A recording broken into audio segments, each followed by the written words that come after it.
Si tu travailles dur, mais que ton argent ne progresse pas comme tu l'espérais, ce n'est probablement pas un problème de motivation, ni même un problème de discipline. Beaucoup de gens font exactement ce qu'on leur a appris.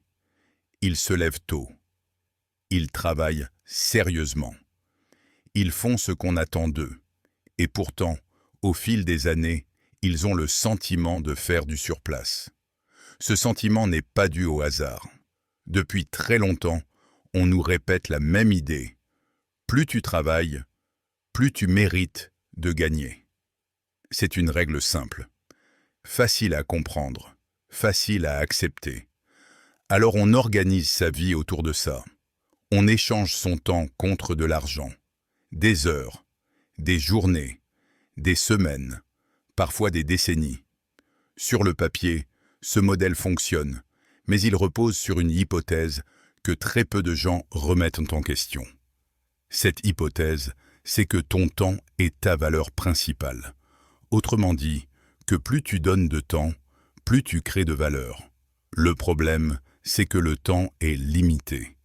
Tu peux travailler plus longtemps, tu peux être plus concentré, tu peux faire plus d'efforts, mais tu ne peux pas multiplier ton temps.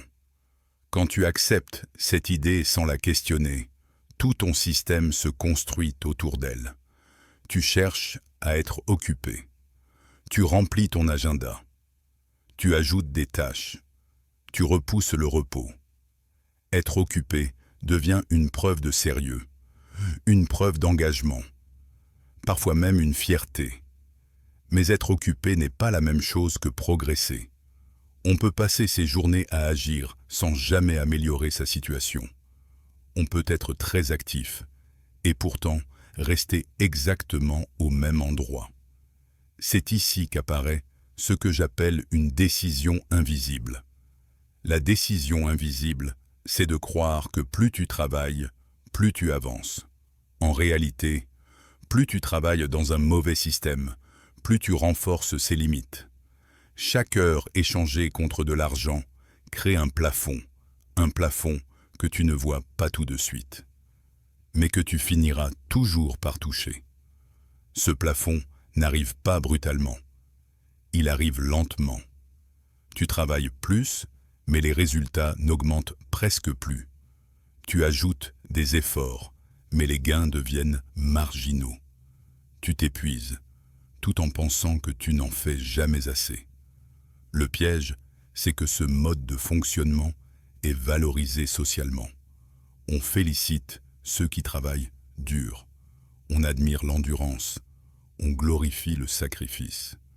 Mais on parle très peu de la structure dans laquelle cet effort est investi. Résultat, quand ça ne fonctionne pas, tu penses que le problème vient de toi. Le vrai coût de cette décision n'est pas visible immédiatement. Ce n'est pas l'argent que tu perds aujourd'hui, c'est ce que tu ne construis jamais. Des compétences qui s'accumulent, des systèmes qui amplifient tes efforts, des actions qui continuent à produire même quand tu n'es pas là. Chaque effort repart de zéro parce qu'il n'est pas soutenu par un levier. Tu travailles, tu t'arrêtes, et tout s'arrête avec toi. C'est épuisant, et surtout, c'est inefficace sur le long terme. Les personnes qui progressent financièrement ne sont pas forcément plus intelligentes, ni plus motivées. Elles prennent simplement une décision différente. Elles ne cherchent pas seulement à travailler plus. Elles cherchent à faire en sorte que leur travail compte davantage. Elles investissent dans des leviers, des compétences réutilisables, des systèmes, des structures, pas pour devenir riches du jour au lendemain, mais pour ne plus être enfermés dans un échange temps contre argent. La vraie question n'est donc pas comment travailler plus. La vraie question est comment faire en sorte que chaque effort ne reparte pas de zéro. Si tu veux comprendre quelles autres décisions invisibles freinent ta progression sans que tu t'en rendes compte, abonne-toi. Cette chaîne existe pour ça. Si tu travailles dur, mais que ton argent ne progresse pas comme tu l'espérais, ce n'est probablement pas un problème de motivation, ni même un problème de discipline. Beaucoup de gens font exactement ce qu'on leur a appris. Ils se lèvent tôt. Ils travaillent sérieusement. Ils font ce qu'on attend d'eux. Et pourtant, au fil des années, ils ont le sentiment de faire du surplace. Ce sentiment n'est pas dû au hasard. Depuis très longtemps, on nous répète la même idée. Plus tu travailles, plus tu mérites de gagner. C'est une règle simple, facile à comprendre, facile à accepter. Alors, on organise sa vie autour de ça.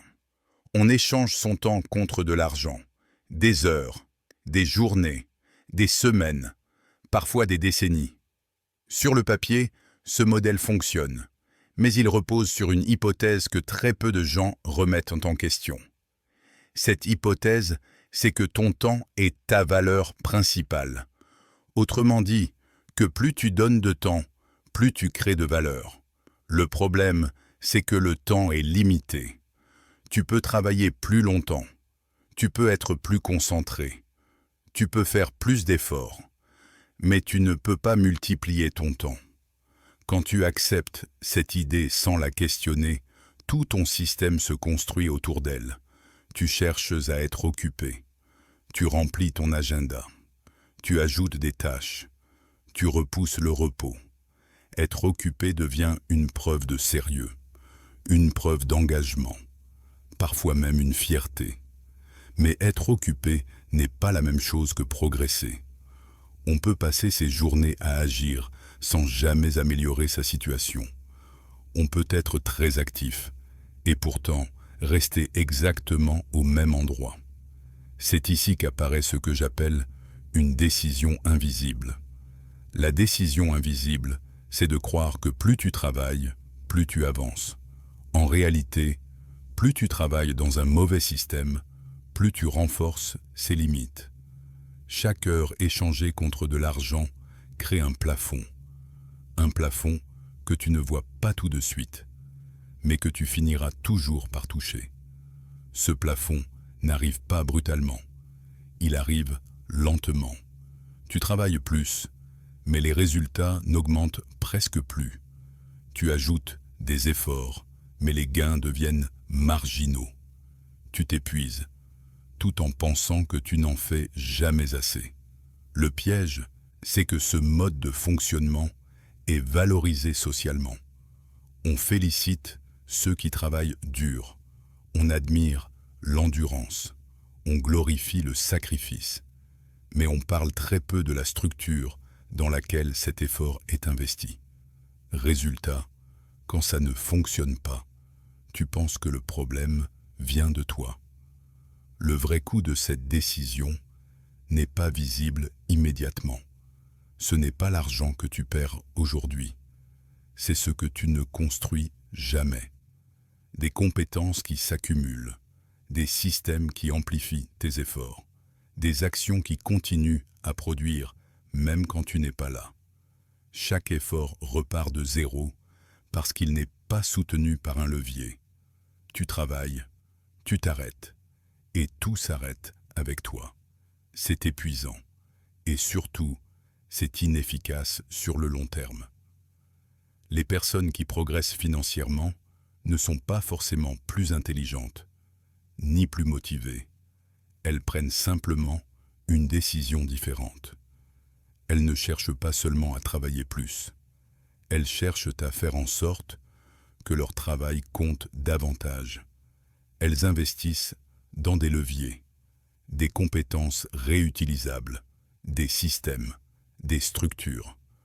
Pas pour devenir riches du jour au lendemain, mais pour ne plus être enfermées dans un échange temps contre argent.